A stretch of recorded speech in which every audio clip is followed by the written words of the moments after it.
Good morning. Thank you for joining us. It's great to be here again with you for another important conversation, this time focusing on the intersection of technology policy and America's economic future. To help us explore these issues, I'm joined by Ajit Pai, President and CEO of CTIA. And Ajit has a long history of shaping communications policy, including as chairman of the FCC, and he now leads the wireless industry's work to strengthen America's leadership in 5G and beyond. Ajit, thank you so much for being here today. Thanks for having me. So first question, how was the 5G inside Union Station?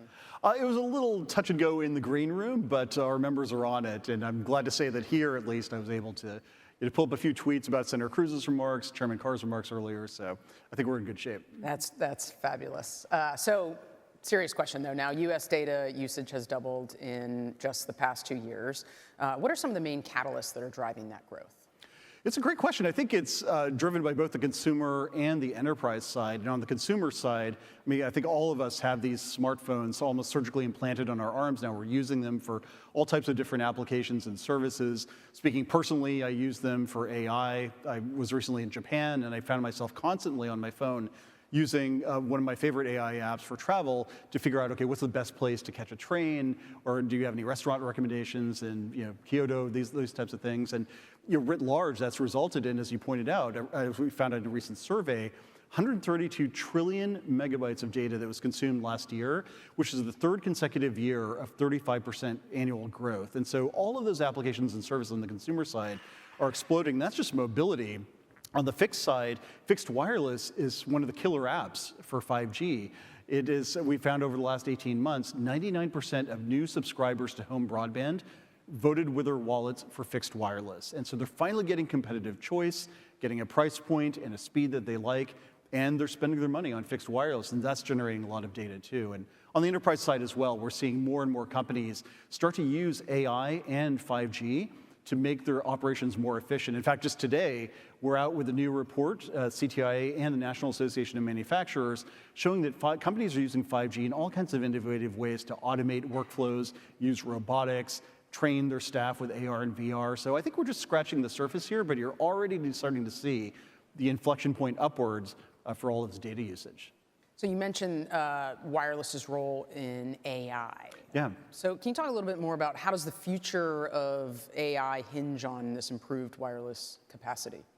I can't really put it any better than Chairman Carr did this morning here at the summit, where he talked about the fact that one of the key parts of his Build America agenda is getting more mobile spectrum into the marketplace. Those airwaves that belong to the public, after all, need to be used for the greatest benefit for the public. And the public is, as we just discussed, using AI and other types of advanced technologies over mobile platforms. And so to make sure that we have a policy framework in place to accommodate all of that growth in AI services, you need to have networks that are able to process and receive all the AI signals that are traveling to and from devices back into the core of the networks. And so increasingly, as you're walking around, as Chairman Carr put it, you want mobile wherever you happen to be.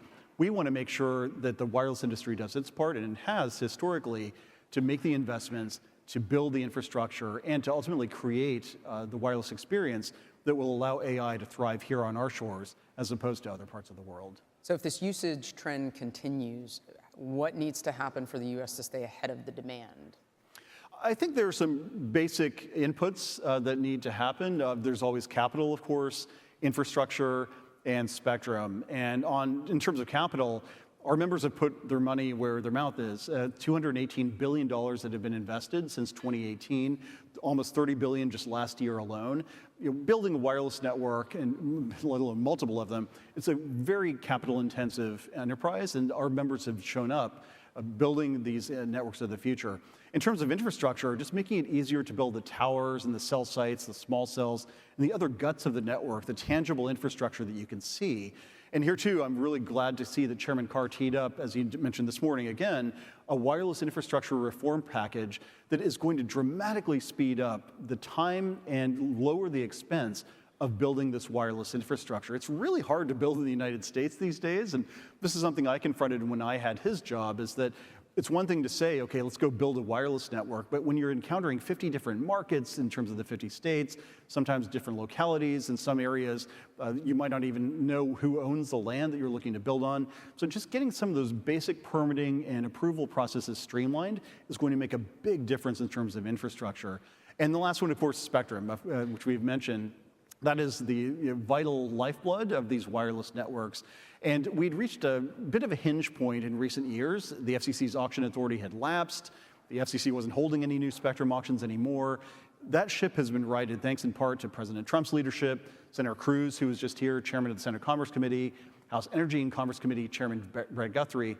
In the reconciliation bill, a critical component of that was putting in place an 800 megahertz target for mid-band spectrum, which is going to be absolutely critical in propelling wireless innovation in the future. So capital, infrastructure, and investment and spectrum are important, and I'm glad to say that on each of those vectors, we're on the move. It feels like in Washington this has been debated for so long, back and forth, about how do you expand access to these airwaves, like you just mentioned, in order to power the wireless networks. But what makes it much more urgent now than ever before? I think there are two different aspects to the answer. One is domestic, and one I think you might say is global. Domestically, the wireless industry historically has propelled a ton of economic growth and job creation. I mentioned the numbers, the raw numbers that our members are investing, but it's more the second order effects of what wireless empowers that is really creating a lot of growth. I mean, just think about where we were 10 years ago in terms of the wireless applications and services that we use.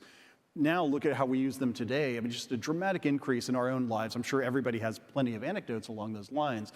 That creates a lot of growth, and there are a lot of jobs that are being created as well. And so I think that's one of the critical things that we're looking to do well into the future. And again, on the enterprise side as well, I think there's a lot of change that's happening to manufacturing, to different businesses. And here, I'm just really excited to see where wireless innovation takes us. Again, we're just scratching the surface.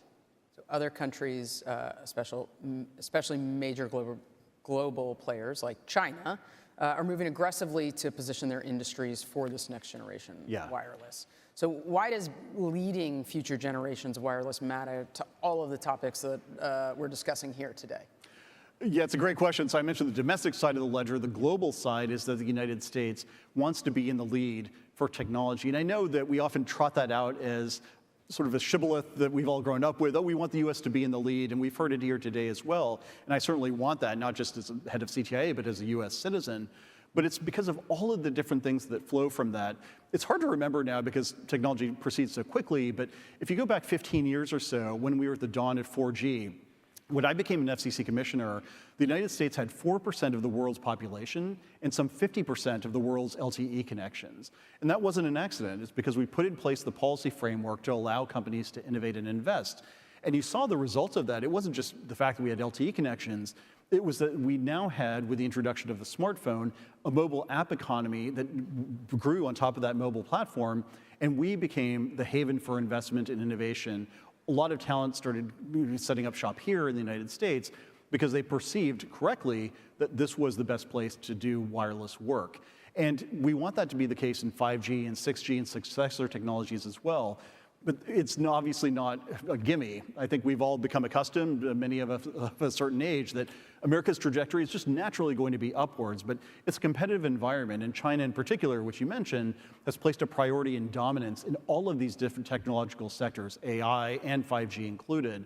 And so right now, what we want to do is stay ahead of the curve and make sure that all of that talent, all of that capital continues to be retained by the United States. And that's why one of the reasons why it's so urgent, not just the increased consumer usage, which is constantly going to be chased after by the wireless companies, but also as Americans, we want to make sure that we have the lead in 5G and 6G.